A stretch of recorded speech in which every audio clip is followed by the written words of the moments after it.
Hello Pisces! Pisces rising and Pisces moon people. This is your astrological horoscope for the month of April 2017. Just a quick reminder if you guys remember, these monthly horoscopes are all about the sweeping shifts and big angles going on. And some of these things are going to be lasting with us all the way up through September. So just keep that in mind. Like if you are looking for more shorter term aspects, more like flavor of the week kind of things, check out your weekly horoscopes. The first half of them is always astrology exclusively, so there's always something for everyone. And of course, if you'd ever like to get a session with me, you can always go to my website, integrativemysticism.com, or just follow the links below. So what is going on with our April? Well, you probably already heard, there's a ton of retrogrades going on this month, but that doesn't mean we should write off the month as a bad month. Doing so would be so premature, and I don't encourage that black and white kind of thinking. In fact, 2 of these retrogrades are actually working extremely well in your favor, and it's time to learn about how that can be true. So at the beginning of the month, we do have Venus retrograde, not my favorite one, slipping all the way back into your sign, but luckily she's only going to be there until the 15th, so the first 2 weeks of the month are going to be kind of hit by her. Now with Venus retrograde, in our sign, it's very important to pay attention to where we're going to have an opportunity to heal old relationship issues that we may actually notice sort of in other people that carry on traits of our own, or people behaving in ways, when we act as, say, our worst, because we do have our worst, we all have our shadow, and we're going to be noticing that shadow in other people. And it's kind of interesting being able to kind of work on ourselves and help other people at the same time. But it's important with Venus retrograde in your sign not to be taken to over-identify with people. We may accidentally start trying to back up or double down on, on defending people who really do need to kind of be checked in with. Not checked, not all of them, but, checked in with, or have that moment. Because, sometimes that can happen with Venus retrograde in our sign. Sometimes we see somebody who's maybe, for all intents and purposes, is doing something that's deconstructive or self-destructive, but we may think, oh, you know what, I know what it's like to be in that person's shoes, leave them alone. Well, maybe that's not always the best answer, and so we're going to have a lot of chances to kind of go through that weird cognitive dissonance. And remember, Venus retrograde does tend to always bring up the insecurities anywhere, wherever it goes, and usually it goes around insecurity, trust issues, abandonment issues, temptation, escapism, and instant gratification. And you may be in a situation where you're kind of watching a lot of that play out around you, but you may also identify with it, so you might kind of feel like, is it my place to correct something? Do I have a place to say, or room to say anything about this? Absolutely you do, especially if you know the difference between constructive and deconstructive. Now luckily, after the 15th, Venus gets her heads on straight, and she goes direct, and for the last 2 weeks of the month in your sign. So we get another taste of the wild card blessings of Venus. You get to have cat antics in your video. So we get the wild card blessings of Venus. These things are going to go great. And when Venus is in our sign, remember, we get to basically embody the qualities of Venus and put those energies to use, in a good way. And we talk about, using them in a good way, we basically mean, okay, we want to attract something new into our life, attract a new love, attract a new financial opportunity, because those are her big rulings. People are going to be magnetized to us safely and securely, but also magnetized to us in that way, in those purpose and for those intent. And again, it's all in the best interest of that Venus energy. So again, if you can get through the first 2 weeks, you're good to go. On the 6th of the month, we do have Saturn turning retrograde in Sagittarius in your 10th house of career. And this is something that you're really going to like, because Saturn in your career sector can be kind of a tough spot to deal with anyway. It tends to show up as a very oppressive force. Whether it's, you feel like maybe it's been slowing down your upward mobility, maybe it's been harder for you to negotiate a raise or a promotion or get a better job, maybe you've been having a hard time dealing with an authority figure at your workplace, or some kind of overarching rule or doctrine in the corporation or the work culture that you're in that's, it's sort of imposing this very serious glass ceiling type of energy.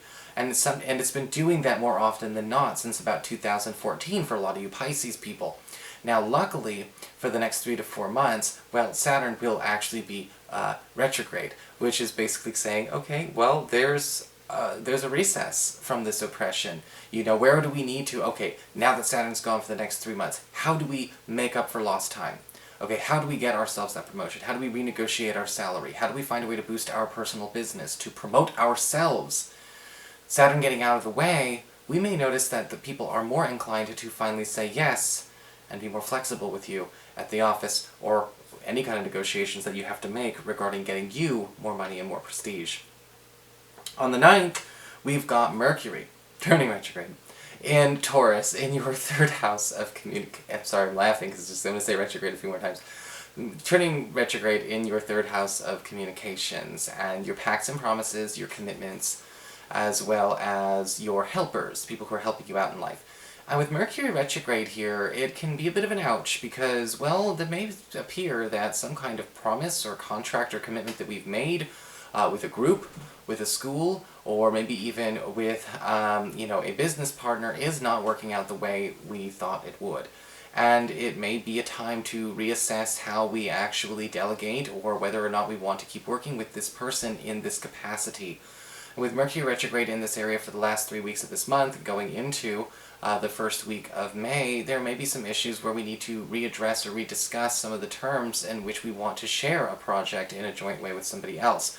Some of you may also be deciding to change the direction of your curriculum as far as any personal training, employment training, or vocation training that you are going in to actually get you into a much better place. So there's a good to this. Maybe even having a way for you to start getting out there into the workforce faster, but you want to make sure again that we are flexible to the adjustments that come with this Mercury retrograde. On the 11th, we've got a full moon in your 8th house, Libra, the area that rules intimacy, as well as your shared resources and passive income. But whenever you got a full moon in the 8th house, we're talking more about the romantic and sensual and intimate side of things. And the very middle of this month could actually be very, very hot for a lot of you indeed, especially because, again, Venus will be turning direct not, 4 days after this aspect. And so you could be expecting a lot more romantic and a lot more one-on-one time, or whatever is your thing, with a certain sweetheart. Sorry to get a little smutty, it's just, it's kind of like, how do I tone this down with the full moon in the 8th? With the 8th house full moon as well, you can also see a revitalization of a lot more romantic opportunities, a lot more sparks turning into flames in your life, whether they be crushes turning into something more, or finally just getting the opportunity to take a potential intimate partner, and see how that would actually go. So a very nice middle 2 weeks for those of you who are curious on the love front. On the 19th, we've got the Sun moving into your third house of communications, and this may actually be an interesting thing for you because while we're sitting there, kind of rummaging through, trying to decide if we still want to work with the same people, if we still want to go through the same companies, have the same web host, have the same cell phone provider, or, work with the same partners and things like that. The Sun going into your third house is kind of giving you, now we're getting the replacements. Now the replacements are coming in. This is a better plan. This is a better person. This is more qualified. This person's inadequate. This person's not. And over the next, 2 weeks, from about the 19th to the end of the month, and then also going into the first 2 weeks of May, a lot of you may be coming out with a better team on your side, or a better crew, or a better set of working contracts and pacts and promises around you. And when I say contracts and pacts and promises, this could also go into areas where, again, we are renegotiating certain alliances, relationships with our neighbors, relationships with our landlords as well, if we're trying to get something on the move. There could be a lot of travel, a lot of driving around, but I want you to be careful during this time not to schedule too many trips or expect the days off or the days that you designate towards, travel time and things along those lines to stay consistent. This Mercury retrograde and the Sun combined are for the most part after the 19th very, very good. But I want you to be careful because sometimes what can happen there is that we end up having, we want to take, a short holiday 3-day weekend, and then it turns out we can't come back to the 4th day. So, just make adjustments for that. On the 20th of the month, we do have Pluto turning retrograde. It's the last retrograde of the month. Pluto turning retrograde in your 11th house of friendships and social networking, but this is not a bad retrograde.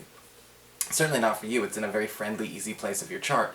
Because when Pluto's retrograde in the 11th house, Pluto retrograde always talks about bringing things back from the dead.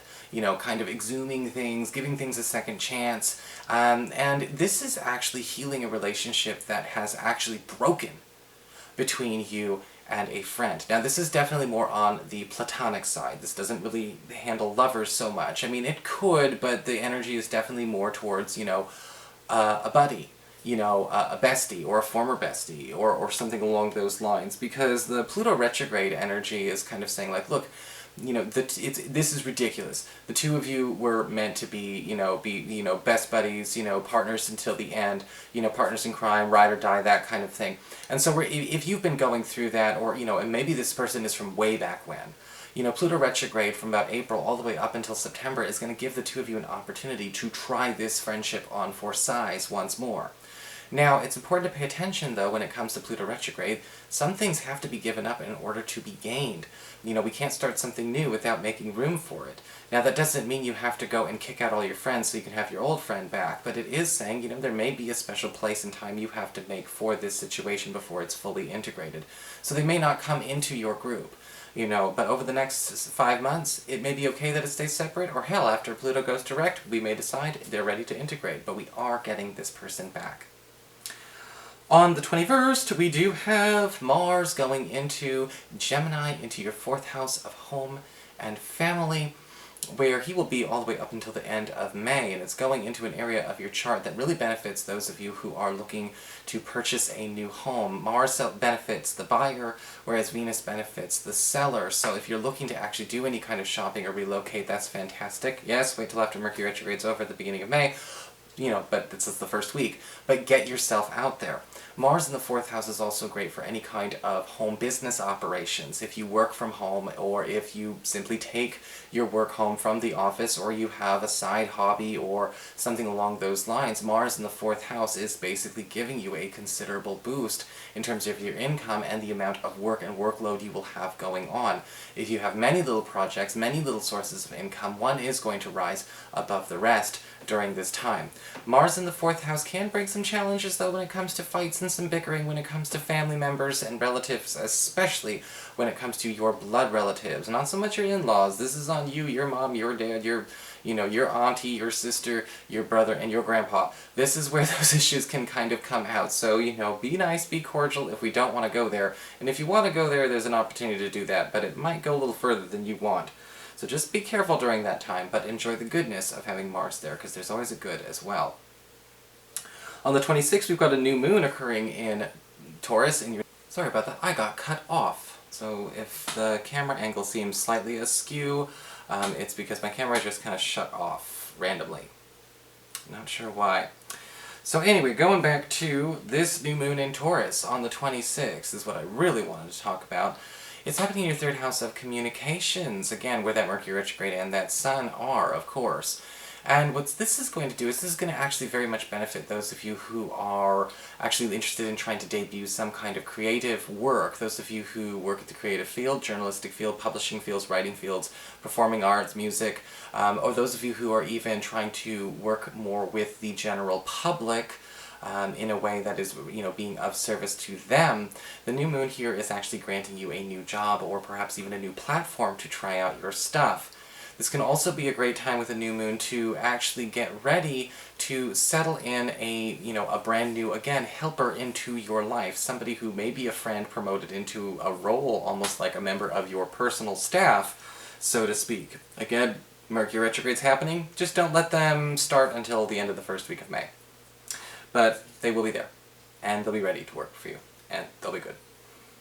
On the 28th, finally, we have Venus, again, still direct, for the next year and a half, thank goodness, going into your 2nd house of earned income, into Aries, where she will be for the last couple of days of this month, and finally, for the vast majority of May. And with Venus in your earned income sector, you can be counting on some easy money to be flowing in. Things are going to be coming a lot easier to you. You see, Venus is basically a queen of gifts in a lot of ways. You may find out that, the jobs that you apply for or jobs that you have are starting to pay you more than you're even asking for, than you're even expecting. Because Venus does things a little bit on the easy. You may even find that customers and clients are even willing to pay you more for the same old service. So be prepared, you are going into a wonderful, wonderful spring here in the Northern Hemisphere, and a wonderful autumn for those of you down south. So that is your horoscope, Pisces. I hope you enjoyed it. If you did, please like, share, and subscribe. I appreciate it. And of course, if you'd like to get a session, you can always follow the links below, or go to integrativemysticism.com.